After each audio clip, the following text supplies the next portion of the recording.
Straight to the top for Kirkwood, and we are under a minute. 59.9. We're faster than last year already.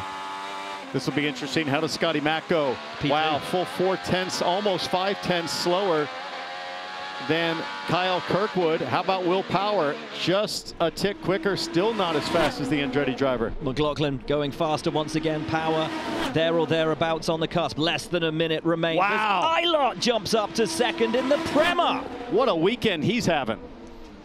Daly now up to 6th. Dixon improving. Rahal, Foster, Siegel improving. That's the time to the cutoff in 6th. As Power jumps up to 3rd, and we sit on board with Graham Rahal. Dixon now to 4th, and Rahal into the top 6. 20 seconds on the clock. Pushing McLaughlin out in the act of doing that. Rosenquist going quicker. Lundgaard across the line. Does not improve his time. He's still sitting 11th and outside. He'll get 1 lap left as Foster now jumps in. Wow, both McLarens knocked out as 2 Rahal Letterman Lanigans in a transfer spot. Siegel there or thereabouts. Can he make it over the line? He was green. He's just dropped down, and now he's under. Lundgaard, though, look at that time. It's hundredths of a second. Now it's a 10th of a second for the driver of the number 7. He's on turn 2, my apologies, running down to turn 3 on board with Siegel. Power jumps up to 2nd, but that time of Callum Eilert, absolutely incredible. This could be a red letter day for Prema in terms of their first season in the NTT INDYCAR Series.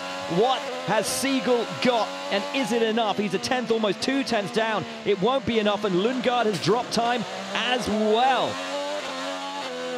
So these are the drivers who advance from the first part of qualifying.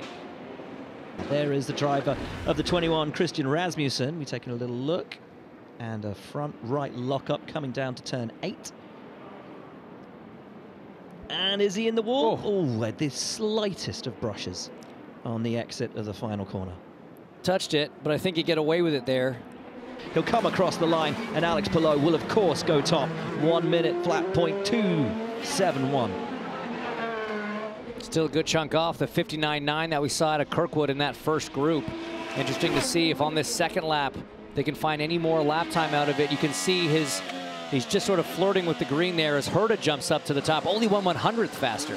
With 30 seconds remaining, Pato O'Ward has got across the line and will start another lap. We saw him just backing out on that lap before. As to the top goes Marcus Armstrong in the Meyer Shack. Maybe Herta will want another run of it as Schwartzman does what his teammate did and jumps up into the top 6 with now around 15 seconds left. That's impressive from Schwartzman, a driver that's never been to the streets of Toronto. Just like you mentioned, Will, Callum Eilert and Prema Racing looking strong, along with Mr. Strong, Mr. Clean, Palou to the top.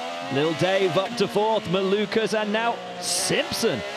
Brilliant job from him. Checkered flag is out. Lap times will count. Armstrong is improving. Simpson is up into the top 6. Herta improves to 2nd. Look at the times of VK and Ericsson. And VK goes to the top. Rinus VK with an incredible lap to progress to the top 12. No one will be able to depose him now out of the top 12. But Armstrong is improving. O'Ward goes up to 5th. But can anyone drop him out? There's only a few drivers left. The first is Armstrong, who goes back to the top. What's Rasmussen got? What has Schwartzman got? Is it enough? I'm not sure it will be. Schwartzman will not improve, and so the times are set. I'm hearing Scott Dixon, and yes, he has gone off.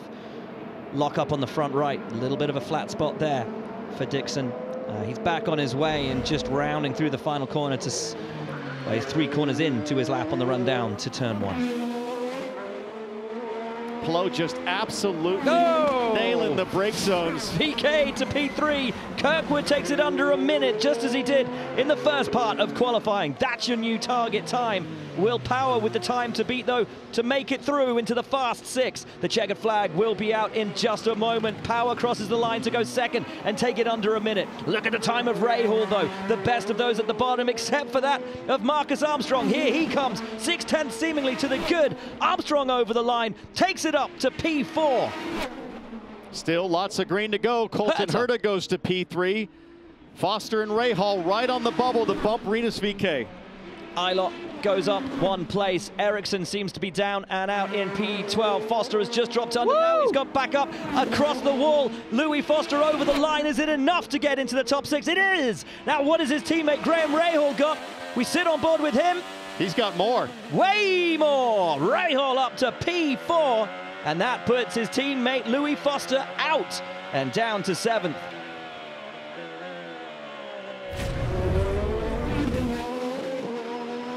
It's hundredths of a second for Armstrong, and now he's up on Herta's time. Rounding through 6 and into 7. Armstrong should, if he gets this right, go to the top of the pile. But if he does, it won't be for long. We have a new leader of the session. It is Marcus Armstrong on a 1 minute 0.353. Herta, though, is half a second to the good over Marcus Armstrong. Absolutely on it. Palou 3/10 to the good over Armstrong. But for Herta, across the line, will it be 3 poles here in Toronto? It's a massive lap from Colton Herta, and I don't know if anyone has the pace to compete with that. Palou does his best, but it will not be enough. What about willpower? 6/10 down.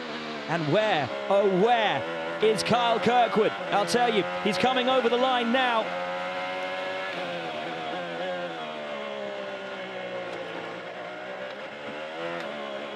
Nothing. Nothing. We're waiting for the time to pop, but didn't have a time for him. Don't know what happened there to Kyle Kirkwood or the car of Will Power. 6/10 off Colton Herta. And there is where it all went wrong for Kirkwood. That's essentially at the start of the lap. That's the first real corner. And he's going to be kicking himself for that. Up next, it's the Ontario Honda Dealers Indy Toronto, Sunday, July 20th at noon Eastern on Fox.